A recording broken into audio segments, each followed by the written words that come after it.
Egy hely, ahol a sivatag és a tenger találkozik. Ahol a kelet misztikuma és a nyugat futurisztikus álmai összefonódnak. Ez Baku, Azerbajdzsán fővárosa. Egy város, ami talán nem szerepel még minden utazó bakancs listáján, de higgyétek el, nagyon is kellene. Gondoljunk csak bele. A világ egyik legősibb olajtermelő régiójának szívében járunk.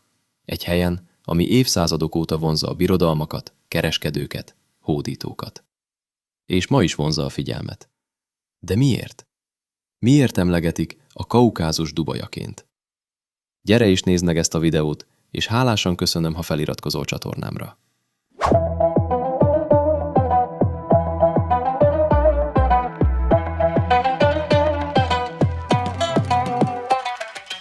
Mielőtt rátérnék Baku pro és kontra értékelésre, előtte jöjjön pár meghökkentő dolog Bakuról. Baku nem csak egy tengerparti város, ez a világ legmélyebben fekvő fővárosa. Mivel a Kaszpi-tenger szintje jóval az óceánoké alatt van, Baku központja 28 méterrel a tengerszint alatt fekszik. Ez azt jelenti, hogy ha a tengerszinten állnál, például Budapesten, Bakuban egy 10 emeletes ház teteje is mélyebben lenne nálad. Kevesen tudják, de a híres Nobel-díj alapításához szükséges vagyon nagy része nem a dinamitból, hanem a bakui olajból származott.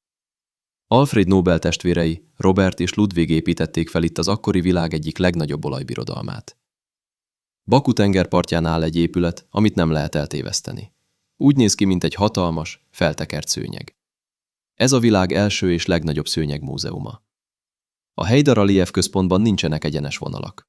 Zaha Hadid tervei alapján az egész épület egyetlen folyamatos hullámzást imitál. Azt beszélik, a takarítóknak speciális alpin technikai vizsga kell, hogy lemossák az ablakokat, mert nincs olyan pont, ahol biztonságosan megállhatna egy létra. És még napestig lehetne sorolni az érdekességeket Bakuról. Most jöjjön a saját tapasztalatom és javaslatom nektek pro és kontra értékeléssel.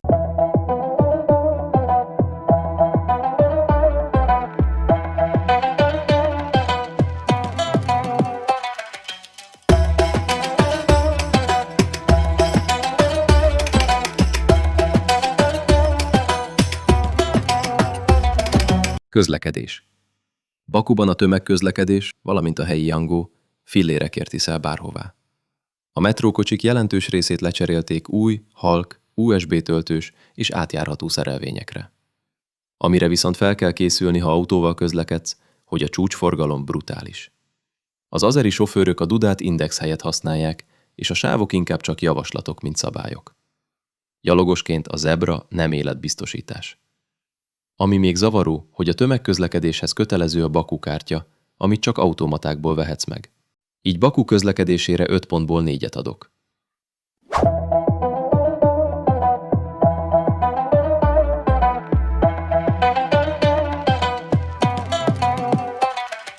Szállás.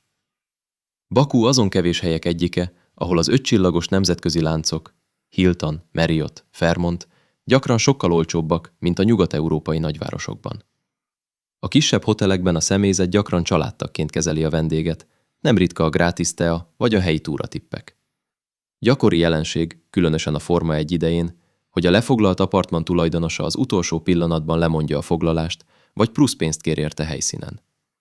Mindig olvas friss véleményeket. A kisebb vendégházakban a tulajdonosok sokszor csak azeriül vagy oroszul beszélnek. Érdemes előre letölteni az offline fordítót. Ennek alapján a szállás 5 pontból 4 pont.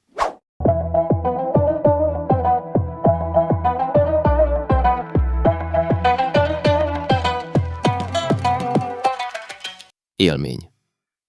Baku belvárosa és a tengerparti sétány, a bulvárt patika tisztaságú. Folyamatosan takarítanak, sehol egy eldobott csik vagy szemét, ami nagyon prémium érzetet ad. Ha először jársz Bakuban, ezeket semmiképpen ne hagyd ki. Szűztorony, Maiden Tower, Baku jelképe. Érdemes felmenni a tetejére, onnan nyílik a legjobb kilátás az óváros tetőire és a tengerre. Sirvanság palota. Egy gyönyörűen megőrzött 15. századi komplexum mecsettel, sírboltokkal és fürdővel. Bibi Heibat mecset. Az egyik legszebb muszlim épület Azerbajdzsánban, zöldes-aranyos belső díszítéssel és kilátással a tengeri olajfúró tornyokra. Yasil Bazár, zöld piac. Ha valódi életképeket, színes fűszereket és helyi arcokat akarsz látni, ide menj el. Bakun kívül még nagyon sok látnivaló van Azerbajdzsánban, de amit kiemelnék, gobusztáni sárvulkánok. Olyan, mintha a Marson járnál. Bugyogó, szürke iszapkúpok egy kietlen tájon. Valamint Janárdag, égőhegy. A domboldal, ahol a földből feltörő gáz miatt örökké ég a tűz. Összességében az élmény nekünk 5 pontból 5.